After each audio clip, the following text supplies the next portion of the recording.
আসসালামু আলাইকুম, কেমন আছেন সবাই? সবাইরে জানাই অনেক অনেক অভিনন্দন ও ভালোবাসা। আমার এই ভিডিওটা কষ্ট করে দেখার লাগিয়া আজকে আমি রাঁধছি আতে মশলা মাইখা গরুর গোস্ত।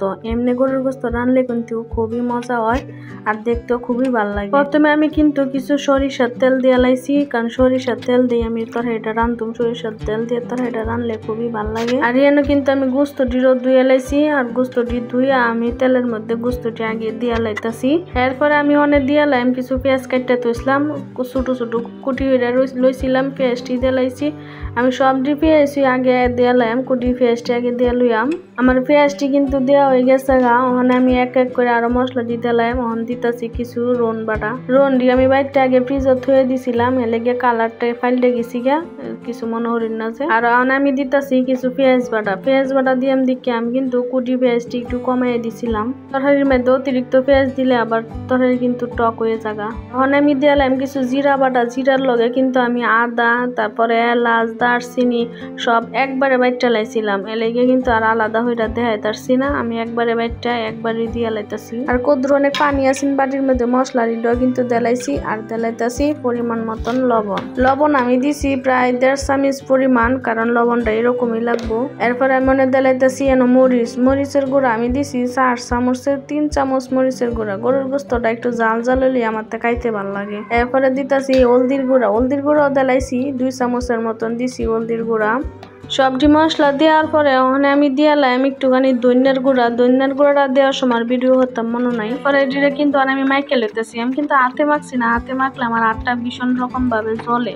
এলেগে আর হাতে মাখছি না, আমি একটা কাঠি দিয়া লাইরা সাইরা লইছি। দিতেছি 4-5টা লং। লং কিন্তু বেশি দিলে আবার ঝাঁজ লাগে, তরকারি একটু কমই দিছি। আর 2টা তেজপাতা দিলাইছি সিরা, কিন্তু একটু ভালো হয়ে মাইকে লইছি, কারণ মাহার লগেই তরকারিটার টেস্ট বেরিব। ওখানে আমি ইয়াডারে ফ্রাই প্যানটারে কিন্তু বয়ে দিলাইছি চুলার মধ্যে, বয়ে যে নাইড়া ছেড়ে দিছি। আমি কিন্তু কোনো মতন একটুও পানিও দিছি না। গোস্তর মধ্যে যে পানিটা আছে এটা দিয়ে আমি প্রথমে একবার কষাই লাইম, এলেগে আমি আর কোনো পানি দিছি না। ওখানে দেখুন কতটা পানি বেরিয়েছে, দেখছি না? আমি কিন্তু এক ফোঁটা পানিও দিছি না। এই পানি দিয়ে আমি প্রথম একবার কষাই লইয়াম।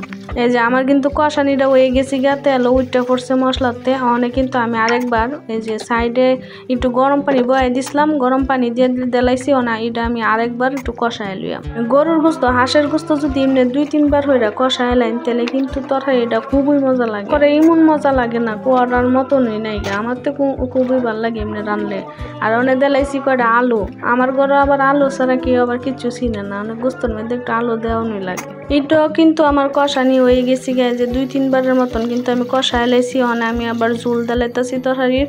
এটাও কিন্তু আমি গরম পানি দিয়ে দিছি। গোস্তর মধ্যে যদি গরম পানি দেন তাহলে কিন্তু গোস্তটা তাড়াতাড়ি সিদ্ধ হয়ে যাবে। ঠান্ডা পানি দিলে কিন্তু গোস্তটা তাড়াতাড়ি সিদ্ধ না, কেমন একটা সিট মতন হয়ে তাহলে লেগে গরম পানি দিয়ে গোস্তটারে রানবেন, তাড়াতাড়ি রান্ধা হয়ে যাবো। আমার কিন্তু রান্দাটাও হয়ে গেছে গা, দেখুন কালারটাও কত সুন্দর আছে, দেখতেই ভালো লাগে। আমি অনেক উপরে একটু অনেক ভাজা মশলা ছড়াই দিতেছি। ভাজা মশলাটা দিলে একটু সুন্দর একটা গ্রান আই শেষের দা, এলেগে আমি অনেক একটু ভাজা মশলা দিলাইছি।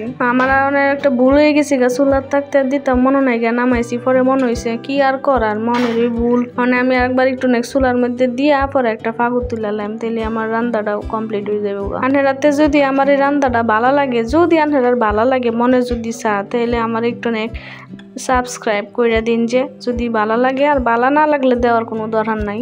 ঘুমায়া ছোটবেলা কইতাম মা খালারা কেমনে যে রান্দা যে কি কষ্ট। আর অনেক বুঝি যে না, রান্দার মধ্যে একটু মজা আছে। মজা হইরা যদি রান্ধন যাতে মজাই লাগে, ভালোই লাগে।